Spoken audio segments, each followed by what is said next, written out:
We've headed away from the demonstration site to try to get a feel for what life in the rest of Cairo is like, and it really does feel as if it is just as tense as what is happening in Liberation Square itself. Put the camera down, our driver warns. These are the guys with the president. So apparently straight ahead is a group of people that our driver's saying are pro-Mubarak demonstrators, and that was the group that was targeting the media, so we're going to loop back just in case.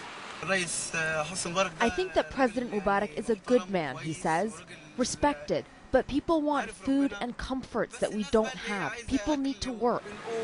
He says the attacks on the media are terrible, but believes they stem from concerns that Egypt is being shown in a negative light. These are the images on the front pages of newspapers here, and we're chatting with this gentleman who's not Egyptian, but he's been living in Egypt for 27 years. He was saying in all of his years here, he's seen Egypt go through challenges, go through problems, but nothing ever remotely close to the scope of this. It's pretty tense out on the streets, and as anxious as we are, especially given all of the violent attacks that have happened, so we're trying to be very subtle about the way that we're filming using a small flip cam, but people are equally worried and concerned about being seen talking to us. Along the unnaturally quiet waterfront, we meet 78-year-old Fayaz reading his paper. I come all the time, he says, because my apartment doesn't get sunlight. Of course I am frightened for my country, he admits. I could go to America and have no worries, but I am staying in my country. There is no way I would go anywhere else. Sitting straight across from Liberation Square, he tells us, change should come peacefully. Egypt can't afford these divisions. The country can't clap with one hand, he explains. But even out here, we're quickly told to leave.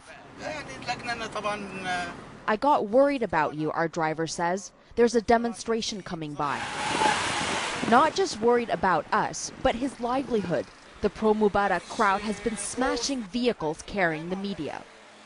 We just got caught up in a pro-Mubarak neighborhood, and luckily one of the residents there got in the vehicle and escorted us out, and we tried speaking to him about the situation, at which point he got a little agitated and said, look, nobody wants to talk to the international media about this. What you guys are doing here is wrong. Don't talk to anybody, and I'm escorting you out. After we were searched in the pro-Mubarak neighborhood, they lifted one of the windshield wipers up as an indication to all of the other checkpoints we would have to go through that we'd already been searched and cleared by their leadership. We've been out for around an hour and a half, and it is now after Friday prayers, and the situation has gotten noticeably tenser, so we're going to be heading back to the hotel right now. Arwa Damon Sienna, Cairo.